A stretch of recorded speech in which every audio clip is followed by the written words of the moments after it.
Good morning and welcome back to my YouTube channel. If you are new here, my name is Everdina and I am your favorite online trainer and health guru. Okay, today's actually been a very productive and busy day, but a good productive and good busy. I had a client at 7 and then I went on a run around this reservoir. It's 3.5 miles. I got my best time, 27 minutes. And then I took a hot 8 yoga class. Got home, chit-chatted with my mom for a little bit, took a shower, and now I'm making lunch. I'm making myself a tuna melt because why not? And you guys, I only have 2 more weeks here in LA, not even, which is actually madness. And as my clients begin to wrap up, I have a lot more free time on my hands, which is why I could do a run and then a hot 8 yoga class on a random Tuesday morning. The last couple weeks, honestly the last 3 months have been so busy as I prep for this move and try to save up money that I haven't had a lot of time for myself. I had all of these goals, honestly, for April and May, and as the days were going on, I was putting a lot of pressure on myself to be perfect and do a morning routine and do a nighttime routine. But if I'm being honest, I was really not successful with it. So now that my schedule is starting to lighten up because it's getting closer to the leave date, it's so nice being able to catch up on sleep or go off and do a run and hot 8 yoga. What? But because things have been so crazy and it's so close to my move date, I honestly don't know when the next time I'll be able to do a mic'd up workout with you guys. So that's what we're gonna do today. I'm gonna take you to the gym for a little back attack mic'd up workout. I personally love doing these because I feel like I can really give a lot of notes, feedback, tips, and tricks so that you guys can be the most successful, and it's happening in real time, so you get to see my struggle as well. Which, I don't know, I like seeing other people struggle. It makes me feel better about myself. Okay, so I'm gonna finish making this lunch, and then before we even get into the workout, I'm actually gonna bring you along to my postnatal client. I already texted her and I asked, I was like, hey, can I film for my vlog? And she's like, yeah, absolutely. And pre and postnatal is actually something I'm super passionate about. I think every pregnant woman deserves to have a trainer before and after their pregnancy. So if you're somebody that's postnatal, or if you know someone who just had a baby and they're trying to get acclimated back in the gym and movement and feeling strong and healthy, you can share this video and hopefully it will give some beginning stage help for post-pregnancy. So I'm gonna eat, we're gonna go, and then I'll see you at the gym. So obviously every pregnancy is going to look really different per person. So depending on how I program for that individual is all going to depend on what their pregnancy journey looked like and their birthing process looked like. So specifically for Katie, our main focus is rebuilding her core and gaining strength in basic movement patterns like squat, lunges, RDLs, deadlifts, all those good things. And since her main goal is trying to rebuild her core after pregnancy, we are implementing a lot of plank variations, dead bug variations, and pal off presses variations. This entire program has been made specifically for Katie with the equipment and access to equipment that she currently has at her house. And normally Katie's husband would watch their baby, but he had to work. So I was like, well, this is not going to stop us. Katie, go get changed. Give me a baby girl, and she's just going to join us while we do this workout. It's really important to me that she has this 1 hour in the day dedicated just to herself.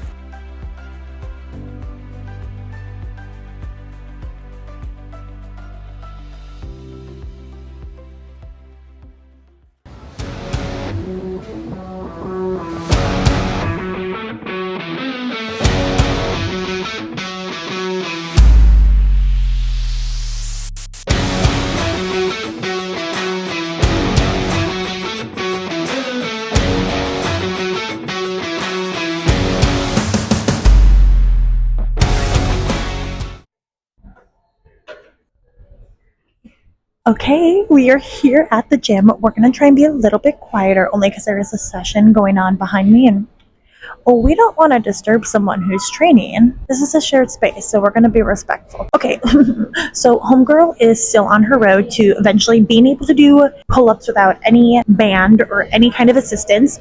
And like 2 weeks ago, I was at the gym working on my pull-ups, and a friend came up to me and they're like, let me help you. Let me give you some tips because I know you can do way more pull-ups than like what you just did. I think I did like 3. And I was like, yeah, okay, bet. Give me all the tips. I need all the help. And I was telling him, I was like, I feel like I've really plateaued and I'm really struggling to feel my back engage. And the only thing I'm feeling is my biceps kicking in like crazy. And I'm really, really annoyed. Anyway, he gave me a really good tip. So what we're going to do is we're still going to use this band, but instead of going all the way down into full extension, we're going to stop about like, I don't know, just breaking 90 and then pull ourselves back up so that all of the tension is staying in our lats.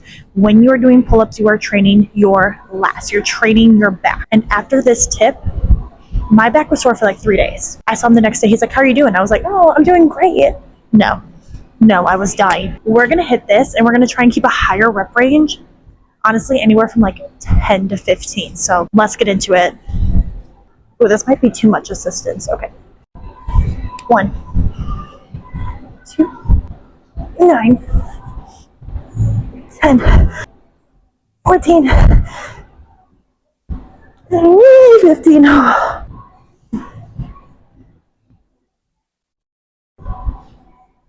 sorry. Did you not see how strong I look? I am so proud of myself. And one day I will be able to do an actual pull-up. Now, it's important to remember that even in an exercise like this, whether you're using a band or an assisted pull-up machine, keep your core tight. Everything is an ab exercise. Don't stay loosey-goosey. Practice good form no matter what variation that you're doing.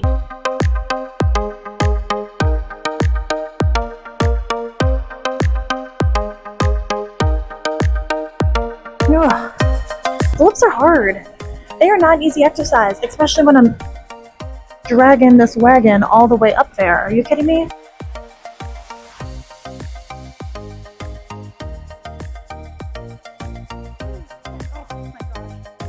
Holy crap. All right, let's get into this with a warm-up set while I break down the form for you. You're going to go ahead. You're going to grab your barbell. Feet are going to be hips width apart, hands just on the outside of your hips. Start in a good position. Roll the shoulders back, close the rib cage, soft bend in the knees, and then hinge those hips back, almost like you're going to do an RDL. From here, you're just going to pull. Let me grab a lighter one. It's hard to demonstrate and talk at the same time. From here, keeping the chin tucked down, you're going to pull the bar right up to like right above your belly button, and you're going to squeeze your elbows behind you like your life depends on it. From there, then you're just going to release, almost following the angle of your thighs. Pull in, really expose the chest, show off the girlies, squeeze the back, and then you're going to release it down. So let's get into this warm-up set now. 1, 2, 7, and 10. Light work, like butter. All right, I am working and I'm hoping to be able to pull a 25 on each side, so 95 pounds total. So we're going to start with 65. Regardless of if I get there or not, for me it's not important with how much I'm lifting on my back day, but how much control I have over the weight that I'm using.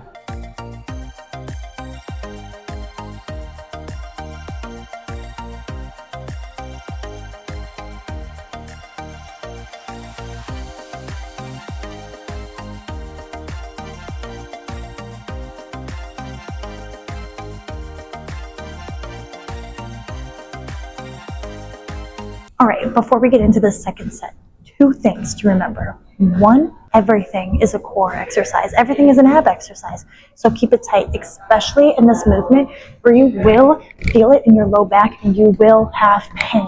And who has time to have low back pain? Not me. Not you. The second thing is when I am gripping this barbell, I'm not wrapping my thumbs like this. I'm actually keeping them unwrapped. I prefer that grip. It helps me engage my back more, and I start actually pulling with my back. But that's just me.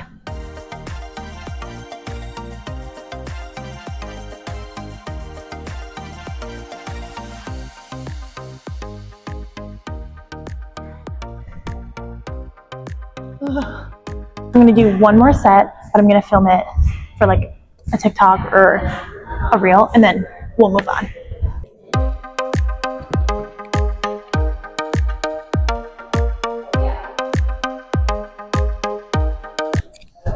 And on to the next. Okay, now we're gonna do some wide grip lat pulls. Let's get into the technique and the form of some lat pull downs. So let's go over some things that you don't want to do, that you want to try to avoid. So when you're going to do a lat pull down, something you want to avoid is sitting up tall and then pulling this straight down. What you actually want to do, sit on the seat, get underneath, get nice and locked in, nice and cozy. Arms are going to start long, nice and stretched. And then as you pull the bar down, you're going to lean back. You're going to pull the bar almost to like your collarbones and tuck your elbows in. Don't let them flare out. When you're tucking them in and it's slightly in front of you, it's helping engage your lats by opening your chest so that your back can contract. If you're here, if you're pulling down right here, there is no contraction going on in your back. Okay, so let me get on my weights. Let's start with 88 pounds. Oh God, okay, no. I got cocky, 77.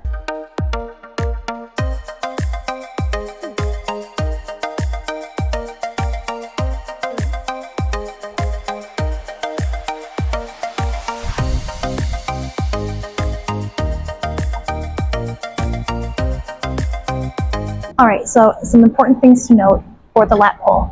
One, I am still leaving my thumbs untucked, and when I am doing my pull, I am keeping my core super engaged. And then while you're in the movement, once you pull it down and you reach that main contraction, when you're on your last rep, that is not free range to just come up with the weight. You squeeze and you, if anything, you release even slower until you reach full extension, and then you release the weight. If you come up with the weight, the rep doesn't count. You have to do it over again. Third set, let's get it. 2, 5, oh my gosh.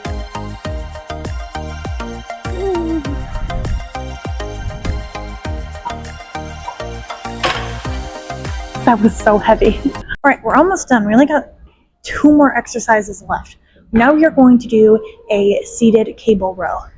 Now, my favorite way to do a row variation is a plate-loaded seated row, but this gym don't got it, and that's okay. So I just kind of makeshift my own.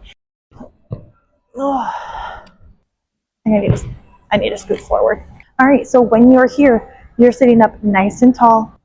Core is still engaged, believe it or not. And then I'm going to hinge forward at my hips, still keeping my spine nice and long. Allow a little bit of stretch in my scapula, so I'm not rounding the spine. My spine is still long. I'm just allowing them to stretch just a little bit. And then as I pull or as I lean back, I'm going to squeeze my back and pinch my elbows behind me like I'm trying to get them to high five. Obviously not going to happen, but that's what I imagine. And then I slowly release it. So I always keep a little hinge and a little rock in my hips. And as I pull these arms back and I'm pinching my elbows behind me, I'm trying to lift my chest even more so that my back can get a better engagement. Breathing in and breathing out. Oh my God, I wasn't counting. I'll do 5 more. 2. 1, squeeze, slowly go in. Don't follow the weight. Don't let yourself release into it. Now you can. Ugh. Okay, set 2. I'm going to go up a little bit because honestly that was actually a little bit too easy.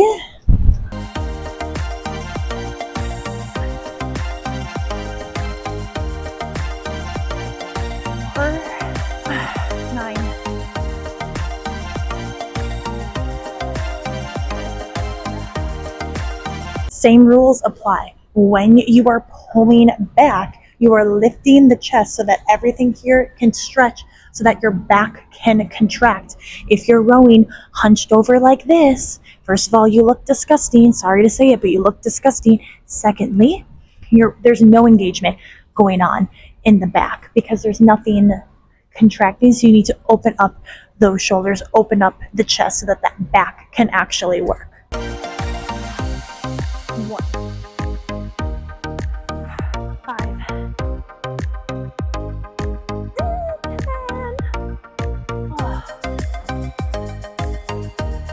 I know my back is going to be so sore tomorrow.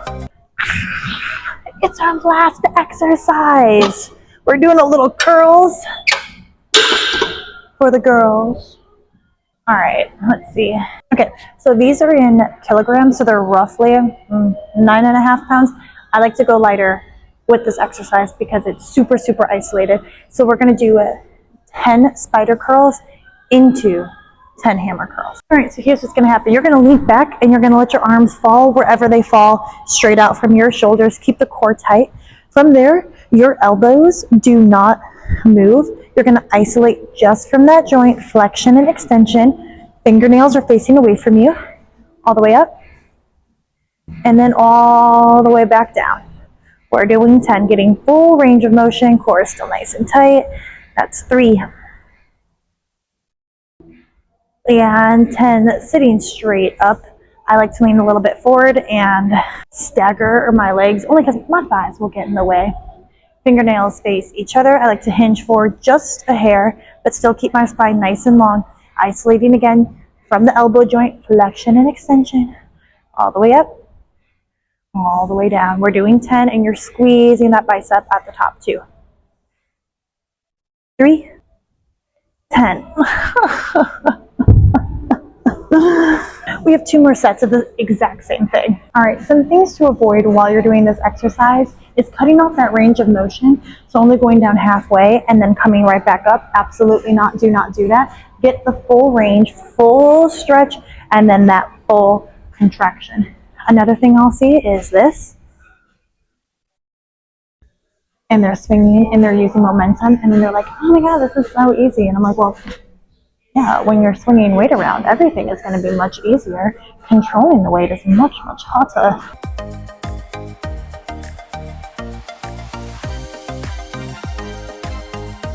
Hmm. 10, or you control the last one, or it doesn't count. 2, 3. I can't believe I have 7 more. 4. It's cramped. My bicep is cramping.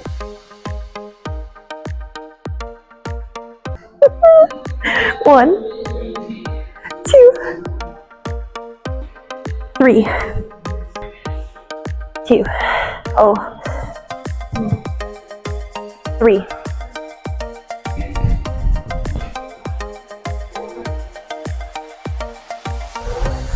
6. Okay, I feel like we need to take a moment and appreciate all of the hard work we did and show off our back muscles. Okay, I feel really silly anytime I have to pose like this because, like, look at these arms. They're noodles. But we're gonna take a moment. We're gonna pose and we're gonna feel ourselves.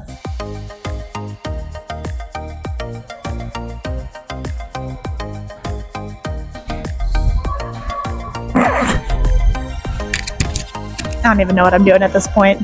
But anywho, that concludes our workout for this evening. I hope you guys liked it. If you gave it a try, let me know. If there's anything that you want to see, any questions, comments, concerns you may have, drop them in the comments. I am here to help you. So, yeah, until next time.